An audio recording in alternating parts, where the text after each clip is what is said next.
નમસ્તે મિત્રો, સ્વાગત છે સંગીતા કી સોચ ચેનલમાં। તો આજના વિડીયોમાં વાત કરીશું એક રાજના રાજાની। તો રાજા જંગલમાં શિકાર કરવાના શોખીન હતા અને શિકાર કરવા બસ એકલા જ જતા। તો એકવાર શિકાર કરવા જવા નીકળ્યા એ સમયે એક મંત્રીએ રાજાને ચેતવણી આપી કે રાજાજી, તમે જંગલમાં જવાના એ સમયે આ જંગલમાં તમને એક 2 ફૂટનો વ્યક્તિ તમને મળશે અને આ વ્યક્તિ તમને સામે યુદ્ધ કરવા માટે માંગણી કરશે અને જો તમે એમની સામે યુદ્ધ કરો અને તમે જીતો તો એ વ્યક્તિને એટલે કે 2 ફૂટના માણસને તમે જીવતો જવા દેતા નહીં તો તમારી સામે એ મુશ્કેલી ઊભી કરી શકે છે।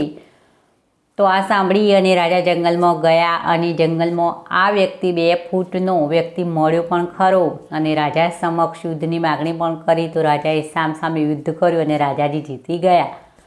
તો પેલા વ્યક્તિને જીવતો જવા દીધો કે આ નાનો આટલો 2 ફૂટનો વ્યક્તિ મારું શું બગાડી શકવાનો, એમ કરીને એને જીવતો જવા દીધો। 2 કલાક થયા અને ફરીથી એ વ્યક્તિ પાછો આવ્યો અને 2ના બદલે 4 ફૂટનો થઈ ગયો હતો અને ફરીથી એને રાજા સમક્ષ યુદ્ધની માગણી કરી।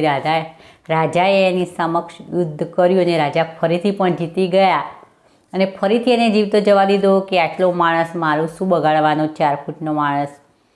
2 કલાક થયા અને એ વ્યક્તિ આવ્યો તો એનાથી ડબલ 8 ફૂટનો થઈ અને આવ્યો।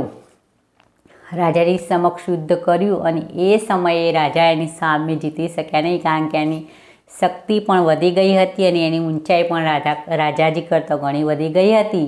તો રાજાએ એને જીવતો જવા દીધો તો એને રાજાજીને જ મારી નાખ્યા। તો મિત્રો, આ વાર્તાઓ પરથી આપણને એ શીખ મળે કે આપણા જીવનમાં પણ આવી નાની મોટી તકલીફો અને ઘણી એવી નાની નાની સમસ્યાઓ આવતી હોય અને આપણે નાની નાની સમસ્યાઓ કરી અને એક બાજુ મૂકી દઈએ છીએ અને એનો કોઈ ઉકેલ લાવતા નથી। તો આ સમસ્યાઓ એક દિવસ ભેગી થઈ અને મોટું રૂપ ધારણ કરી લેતી હોય અને એ સમય એમાંથી આપણા માટે બહાર નીકળવાનો કોઈ પણ રસ્તો મળતો નથી। તો આવી નાની નાની સમસ્યાઓનો ઉકેલ શોધી કાઢવો ને તો આ સમસ્યાઓ એક દિવસ મોટી થઈ અને આપણો જ ભોગ લઈ લેતી હોય છે। તો મિત્રો, વિડીયો પસંદ આવે તો એક લાઈક અવશ્ય કરો, બીજાની સાથે શેર પણ કરો અને આવી અવનવી મોટિવેશન વાર્તા સાંભળવા મારી ચેનલ સંગીતા કી સોચને જરૂરથી સબસ્ક્રાઈબ કરી ફરી મળીશું નવા કોઈ વિડીયોમાં નવી વાર્તા સાથે।